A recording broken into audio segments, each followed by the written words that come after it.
के दर पे एक आस कर गया, मेरे बचपन का यार है मेरा शाम,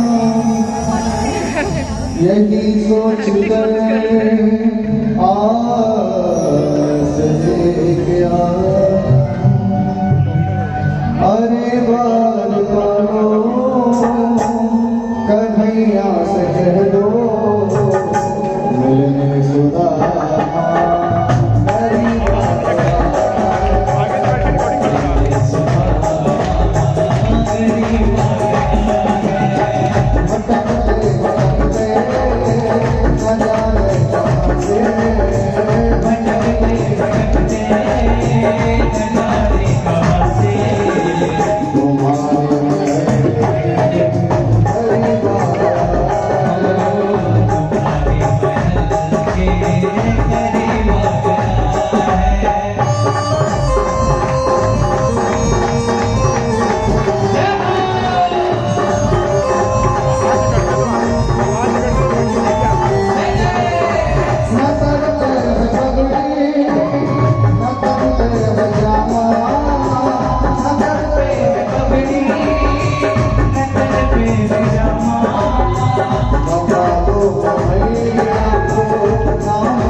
से जाकर कह दो, एक बार मोहन से जाकर कह दो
न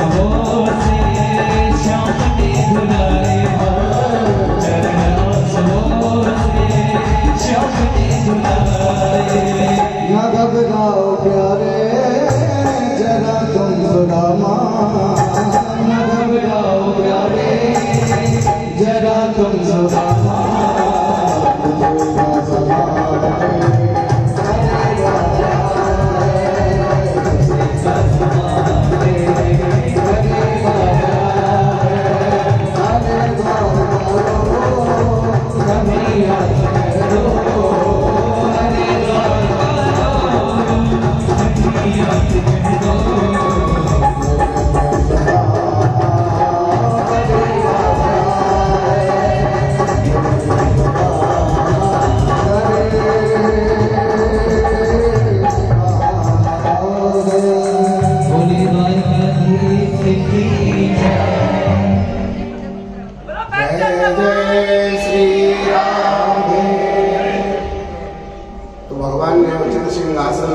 अपना सिंहासन छोड़ करके सुदामा को बिठाया, वाद्य अर्घाचमन से पूजन किया।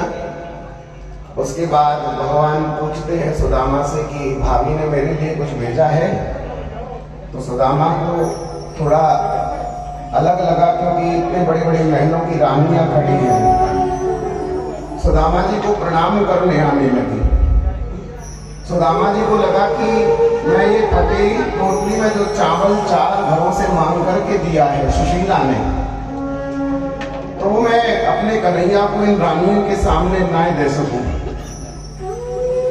तो भगवान चतुर हैं, छुपाने लगे ना पोटली सुदामा, तो भगवान ने देख लिया और छीन लिया।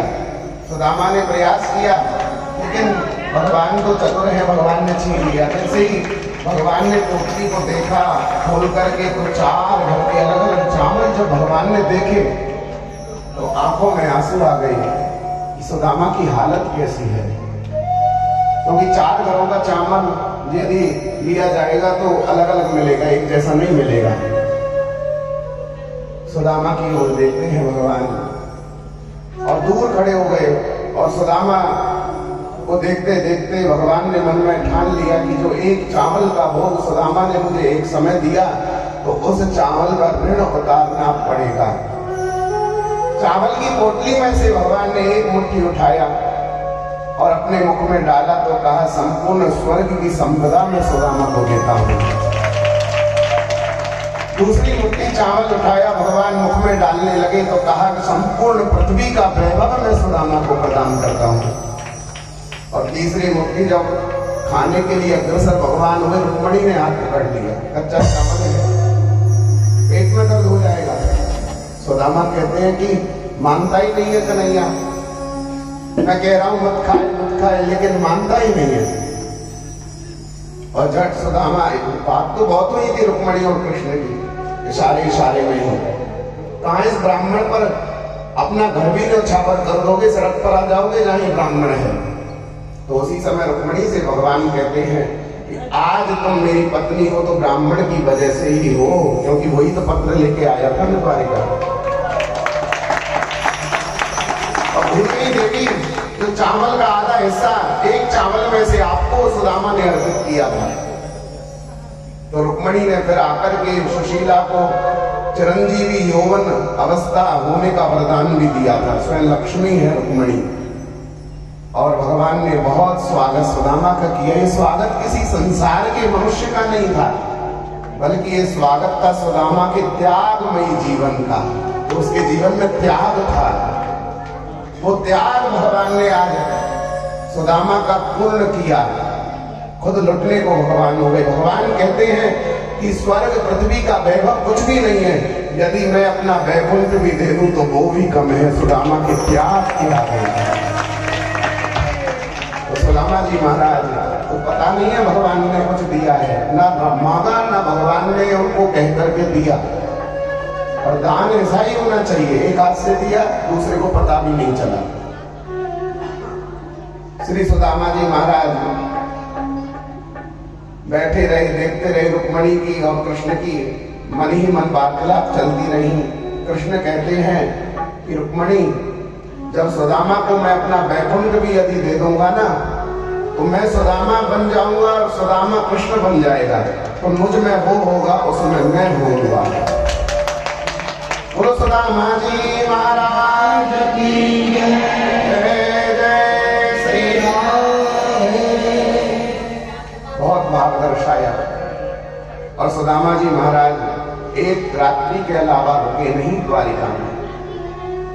भगवान को प्रातःकाल प्रणाम किया, बहुत अच्छी है तेरी द्वारिका नगरी, फिर आना लगा रहेगा, अब की बार अपनी ब्राह्मणी को लेकर के आऊंगा। सुदामा जी महाराज से कृष्ण बोले, अभी तो आए और चल भी दिए, और रुकता भाई। तो उसी समय सुदामा ने कहा, नहीं नहीं, मेरे वहां बालक भी हैं, उनको भी देखना है, मेरी पत्नी भी है, फिर आऊंगा, अच्छी है तेरी द्वारिका। सुदामा जी महाराज प्रणाम करके भगवान को जाने लगे। और दूर नगरी बड़ी दूर